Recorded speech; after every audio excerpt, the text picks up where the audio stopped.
Et donc le 16 juillet 1982, c'est l'été, il fait une chaleur énorme. La veille, il y a eu un orage énorme sur Paris. Le temps s'est remis au beau, la pluie a balayé tout ça et Patrick Devers s'est tiré une balle dans la tête avec un fusil qu'il avait chez lui et la veille, il avait donné une dernière interview à une télévision québécoise. J'ai retrouvé ces images, ça a été très dur, j'ai essayé de les arranger parce qu'elles étaient en très mauvais état.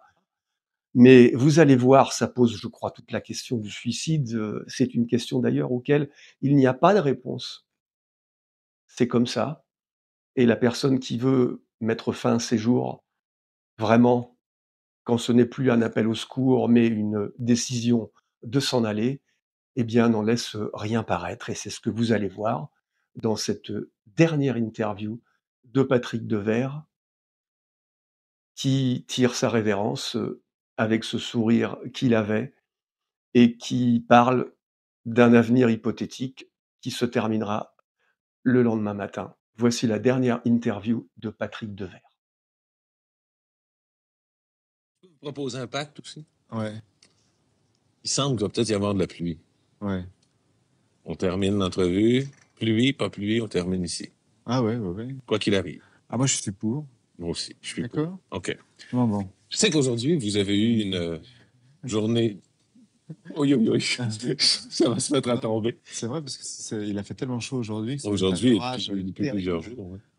Aujourd'hui, et depuis plusieurs jours aussi, vous êtes en entraînement.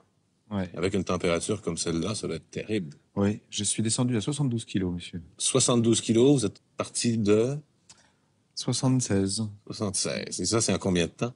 Une semaine. Une semaine. Ouais. Bon, mais c'est pas un entraînement strictement pour perdre des kilos.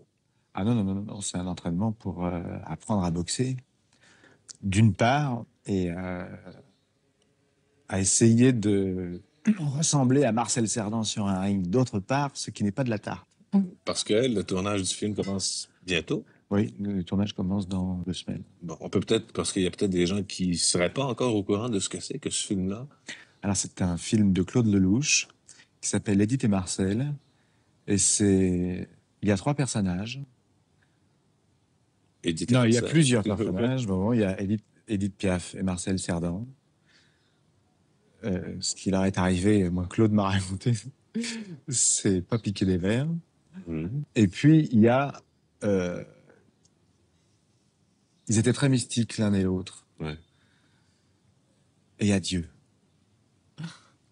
C'est le troisième. Le troisième. Ouais, ouais. Bon, ce film-là, donc, le tournage commence bientôt. Ça va sortir en Ouais. 83, 84, peut-être. Oh, non, je crois que ça va sortir plus rapidement que ça. Ah ouais? Ouais, je pense que ça va sortir... Attendez, on est en 82. 82, ouais. Juillet 82. Ouais. La veille du 14 juillet, Alors en 83, il sortira.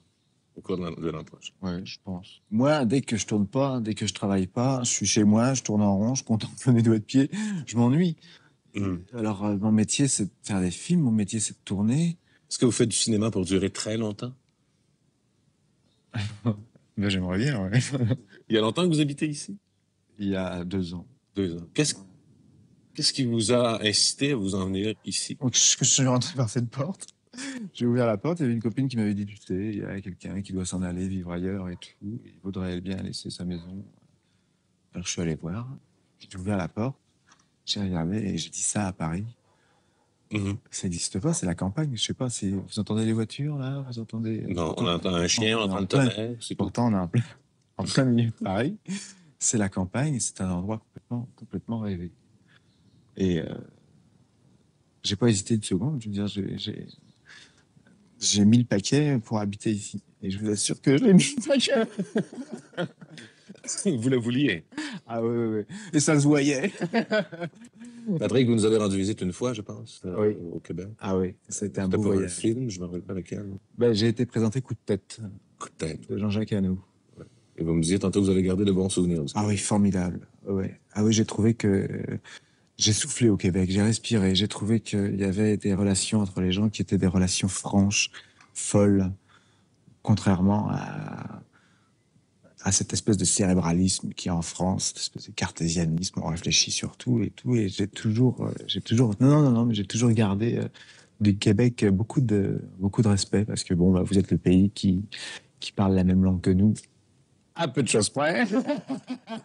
Quelques exceptions près. près.